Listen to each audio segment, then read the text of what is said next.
Mother Nature rages. To help you stay alive, we brought in an expert. So no matter where you live or what access to resources you may have, there's something you can do right now to prepare yourself, your property, and most importantly, your family from the next disaster. I'm Les Stroud, and this is Team Rubicon's Preparing for Disasters.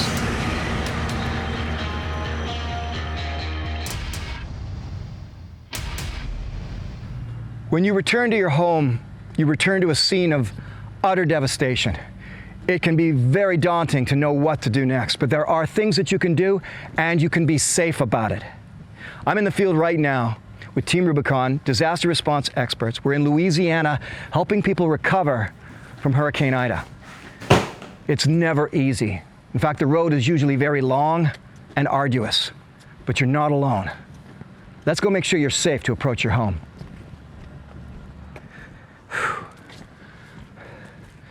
The first consideration every single time when you are on the location of the disaster, when you're coming back to your home, when you're returning to your place that may or may not be destroyed, is your safety. You've got to have your safety in mind. You've got to look around. You don't just jump into the situation with a lot of sort of, oh my gosh, exclamations.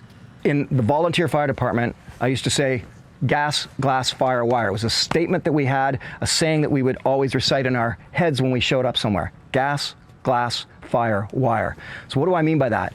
Gas, well, you may have liquid gas that's laying around, extremely dangerous. You may have gas that is aerosol and just coming out of a pipe somewhere and you can't see it, but you can smell it or you can hear it. You want to listen for that. You may have gas that's actually ignited and shooting out a constant flame. In situations like that, if you know what you're doing, then turning off the gas is going to be important. If you don't know how to turn off the gas, wait for the experts. In a hurricane, glass is the one constant. It's everywhere. Broken, busted, sticking up, laying on its side. Wherever you look, there's glass. So you want to be careful about that. Fire and wire. Fire, it's not as obvious as it sounds. Sure, if you see flames, that's a serious concern, but it may just be smoke. It may be feeling a wall or an area that's really hot. You may see some kind of steaming going on. And lastly is wire. When it comes to electricity, we've got wires laying all over the place after a storm. So I don't know if these wires are live. I don't want to touch them to find out myself. I am not an electrician. That's not my skill set. So I would stay away from this absolutely until an expert says this is safe, it's dead, you're safe to enter. That's what you need first. Hey Dottie, what else do you need up? Some wood strapping? All right, I'll be right up.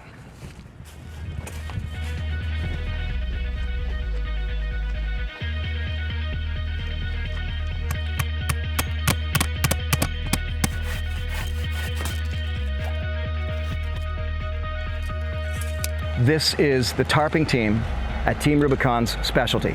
Stopping the leaks coming into your house and creating an environment underneath that you can start repairing.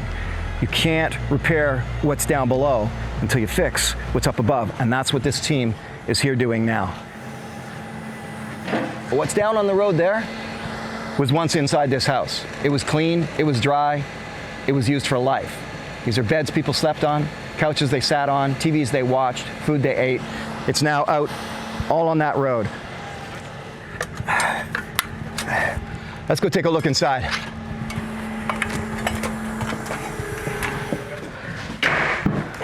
All right, Leah. Hi. Have we got another X-Acto knife? Oh, I see one on the floor I can use.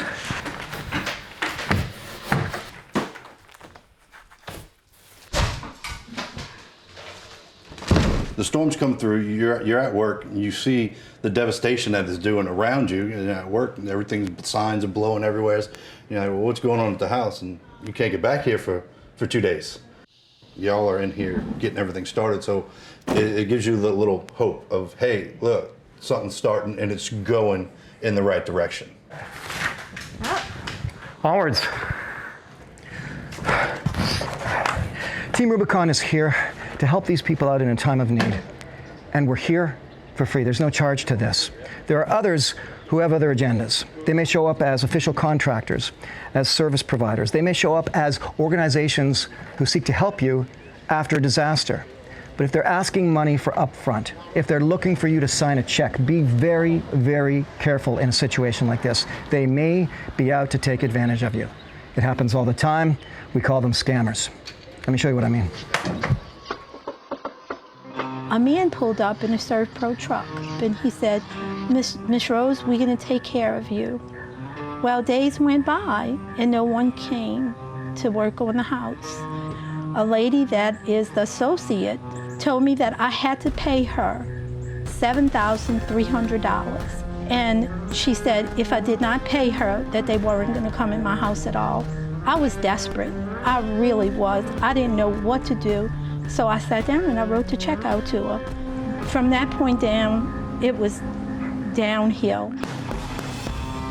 So watch out for disaster scammers in your neighborhood, so this doesn't happen to you or your neighbors.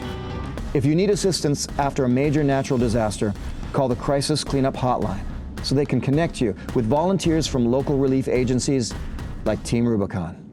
Remember, a disaster can bring out the best and the worst in people. Surround yourself with those people who truly care about your recovery. God bless y'all. Salute. Salute. Salute. Salute.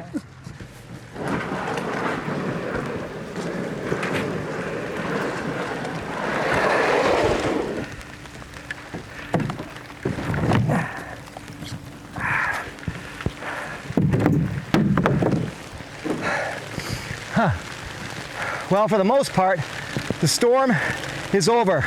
Floodwaters have receded, smoke has dissipated, and Americans in communities all across the country are coming together to help each other in a time of need. Empathy, caring, compassion, combined with muscle, sweat, and tenacity. This is Team Rubicon.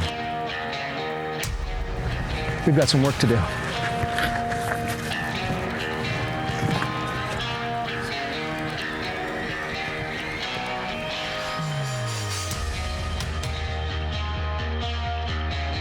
If you'd like to learn more about natural disasters, visit teamrubiconusa.org/National Preparedness Month. Or more importantly, like myself, become a Greyshirt or a donor, because this is where you can have the most impact. If you want to see me online to learn more about survival, visit me on YouTube, Survivorman Les Stroud. Either way, I'll see you out in the field.